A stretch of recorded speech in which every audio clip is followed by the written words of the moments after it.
Leonardo Padura, Aquello estaba deseando ocurrir, libro de cuentos de este escritor cubano. Y vamos a leer un fragmento de 9 noches con Violeta del Río. Y dice así. Algo curioso ocurría con aquella mujer, que una vez cumplida su actuación, bajaba al bar con su cigarro en los labios y bebía en silencio aquel único trago de ron. La costumbre parecía ser ancestral, pues nada más ocupar su banqueta, el barman le servía su carta blanca y Violeta lo bebía a sorbos lentos, entre cigarro y cigarro, sin hablar con nadie, apenas observando a través de su pelo cómo el hielo se fundía con el ron, hasta que a las 2 de la madrugada, hora del cierre, apuraba el resto de su bebida y salía a la calle, sin despedirse de nadie, sin que nadie la acompañara, sin que nadie la esperara, mientras yo la miraba alejarse, incapaz de abordarla, lleno de interrogaciones y desbordado de deseos. Tantas noches la vi cantar, beber su trago e irse sola hacia su misterio, que con un acopio de todas mis voluntades decidí cortar aquella historia que ya se me hacía agobiante, me robaba toda la concentración.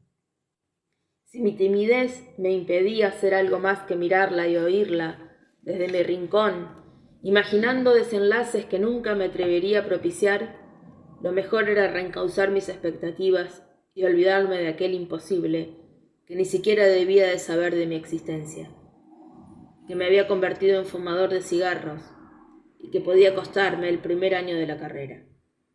Entonces decidí no volver a la gruta, no caminar por la rampa y sus tentaciones, dejar de escuchar boleros y evitar toda cercanía a los caminos que conducían a un fantasma llamado Violeta del Río. Llegó septiembre de 1968 y el inicio de mi segundo curso en la universidad. Las vacaciones del verano, que había pasado en mi casa lejos de La Habana y sus disolutas tentaciones, debieron de ayudarme en mi propósito de sacarme de la mente a Violeta del Río, y al regresar a la ciudad pensé que estaba curado de la adicción que me habían inoculado aquella mujer y sus canciones. Fue reconfortante para mí saber que recuperaba mi tranquilidad habitual y que otra vez podía reunirme con mis compañeros en la heladería Copelia, donde a golpe de helados y algún ron oculto en canecas montábamos largas tertulias, donde insistíamos en hablar de temas elevados, tan lejanos del bolero y su mundo decadente. Demasiado fácil me resultó resistir el impulso de caminar rampa abajo hacia la gruta, y creo que Violeta del Río apenas sería hoy un recuerdo apacible si una noche mis compañeros de la universidad no hubieran propuesto pasar un rato por la gruta. Varios de ellos, que habían asistido a las actuaciones de la cantante y hablaban entusiasmados del modo singular en que ella hacía los boleros, insistieron en que fuéramos a verla, y mis defensas, más endebles de lo que yo creía, apenas necesitaron de aquel pretexto para deshacerse, como cera, al fuego. Nada más entrar en la gruta y pedir un ron Collins fue como sentir que regresaba a mi lugar. Faltaban 15 minutos para que comenzara la actuación de Violeta del Río, y descubrí que mi pecho palpitaba y mis manos sudaban de pura ansiedad. Increíble me resultó comprobar hasta qué punto había llegado mi fortaleza al prohibirme volver a aquel sitio por casi 2 meses.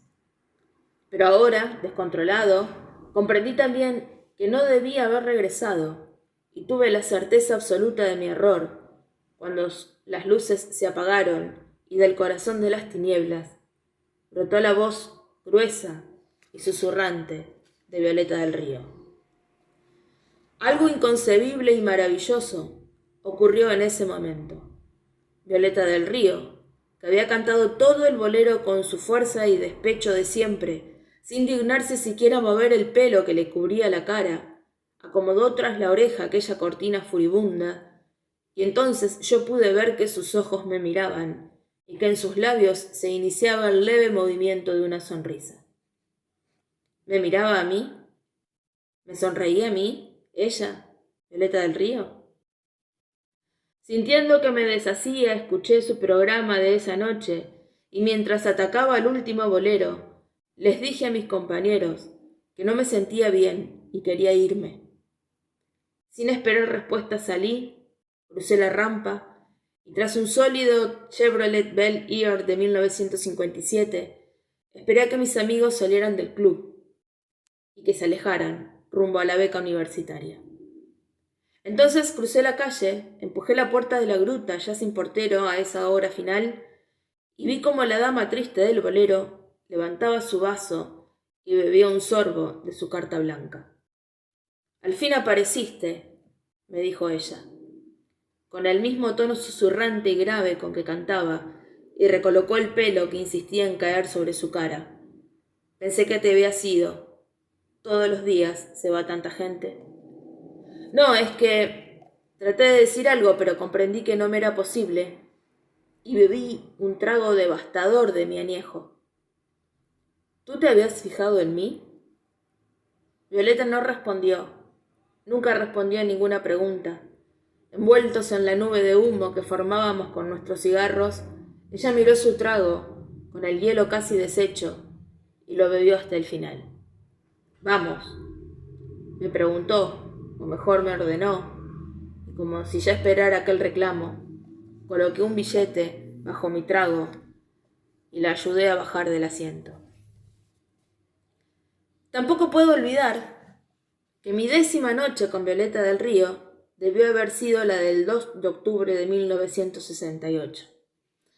Por aquellos días había sido decretada una asoladora ofensiva revolucionaria empeñada en poner en manos del Estado toda la economía y la ideología de la isla.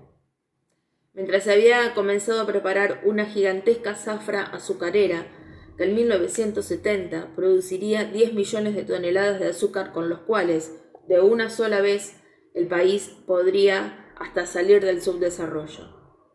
Pero centrado en mi vorágine de amor y sexo, vivía yo de espaldas a la magnitud de las tormentas que se habían desatado, pues cada uno de mis neuronas vivía en función de Violeta del Río.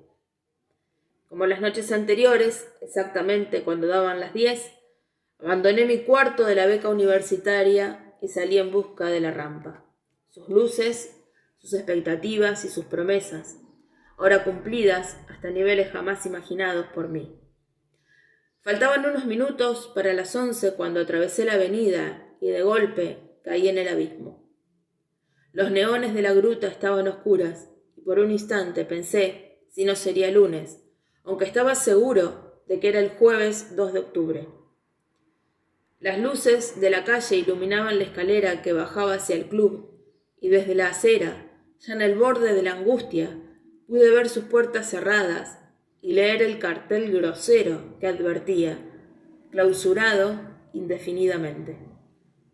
Sufriendo una ansiedad que amenazaba con ahogarme, traté de imaginar qué había sucedido cuando descubrí en el suelo, en un rincón del pequeño vestíbulo del club, el mural encristalado en el que había visto por primera vez a Violeta del Río.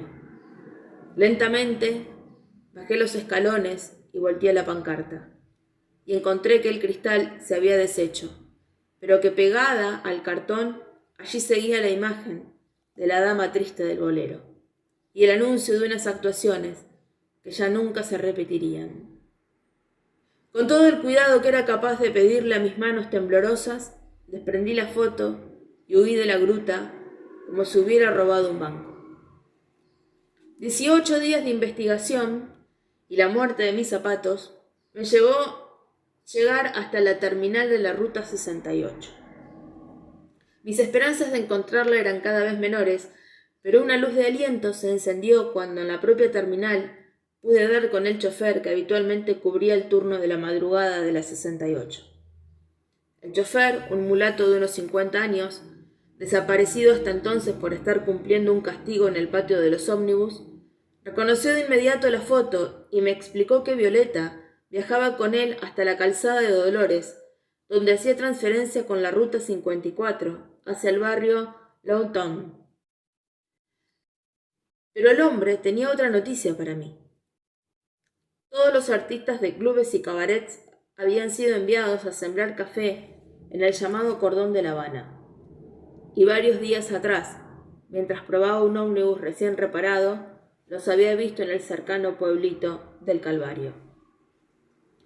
Sin esperar alguno de los transportes que unían Mantilla con aquel lugar llamado precisamente el Calvario, salí en busca de Violeta del Río. Aquella zona de La Habana que visitaba por primera vez me pareció entonces brillante y hermosa, pues en medio de mi desesperación había encontrado un camino hacia la mujer que tanto necesitaba, por la que me sentía seducido y ahora abandonado. Antes de llegar al Calvario, pregunté a unos muchachos y me indicaron un descampado al final del cual estaban trabajando los artistas, como lo llamaban en la zona. Atravesé aquel llano agreste, del que ahora brotaban unas pequeñas matas de café, y debajo de un árbol, disfrutando de la brisa, descubrí aquel viejo cantante, bien conocido en el país por sus frecuentes apariciones en la televisión, donde solían calificarlo como la voz de oro del bolero. No tengo que decir cómo palpitó mi corazón, seguro de haber hallado el camino hacia Violeta del Río, y luego de dar las buenas tardes, le pregunté al cantante si la había visto. Sí, vino 2 días la semana pasada, me dijo, pero si quiere verla, va a tener que ir hasta Miami. Me dijeron que el lunes se fue en una lancha. Fue en mayo de 1998, cuando viajé por primera vez a los Estados Unidos, invitado a participar en un encuentro académico, y antes de regresar a La Habana, logré pasar varios días en Miami, donde ahora viven muchos de mis viejos amigos, mi única hermana, casi todos mis primos y los que todavía respiran de mis tíos. La noche de la despedida, mi hermana decretó que era su noche conmigo, y luego de comer los platos cubanos que preparan en el restaurante La Carreta, ella y mi cuñado me propusieron llevarme a un club de Miami Beach que, según decían, solía ser tranquilo y tenía muy buen ambiente, pues solo se escuchaban boleros. Eran las 11 de la noche del 16 de mayo, cuando llegamos a La Cueva, uno de los muchos locales de moda en Ocean Drive. Apenas entramos en el club, algo en el aire, en la luz, en el olor, me comunicó sensaciones que también creí desterradas, y sin premeditación pedí un Ron Collins al mesero. Mi hermana y mi cuñado, que hablaban sin cesar de lo bien que se pasaba allí, temerosos tal vez de que el sitio me resultara aburrido, hicieron silencio cuando se apagaron las luces. Entonces, de la oscuridad y del rincón más lacerante del pasado, nació una voz tenue y caliente que comenzó a cantar para mí. Una de las brutales imposiciones que me he hecho en la vida fue la de olvidar a Violeta del Río. Aquella tarde de 1968, bajo el árbol del Calvario, cuando oí que aquella se había ido de Cuba y comprendí el abismo en que yo había caído, decidí que debía sacarla de mi mente, o de lo contrario, enloquecía. Por eso, sin querer saber nada más sobre ella y sus misterios, ni su verdadero nombre, ni si dejaba familia, ni de dónde había salido para meterse en mi vida, atravesé otra vez el descampado donde morían bajo el sol implacable las posturas de un café que nunca nadie tomaría, y comencé a llorar mientras trataba de alejarme de la agobiante necesidad que me había creado aquella mujer. La señora, que ahora remedaba el estilo dramático y despechado de la que alguna vez fuera la dama triste del bolero y animara las noches perdidas de la gruta, tenía 60 años, algunas libras de más, un poco menos de su voz gruesa de entonces y el pelo de un rubio más exagerado, cayéndole ya sin furia sobre la cara. Sin embargo, dueña de sus posibilidades, el espectro de la mujer que una vez me había enloquecido, todavía conservaba una fascinante comunicación con sus canciones, siempre susurradas, como dichas al oído, con aquel sentimiento interior que tan bien sabía expresar Violeta del Río. Leonardo Padura, Aquello estaba deseando ocurrir.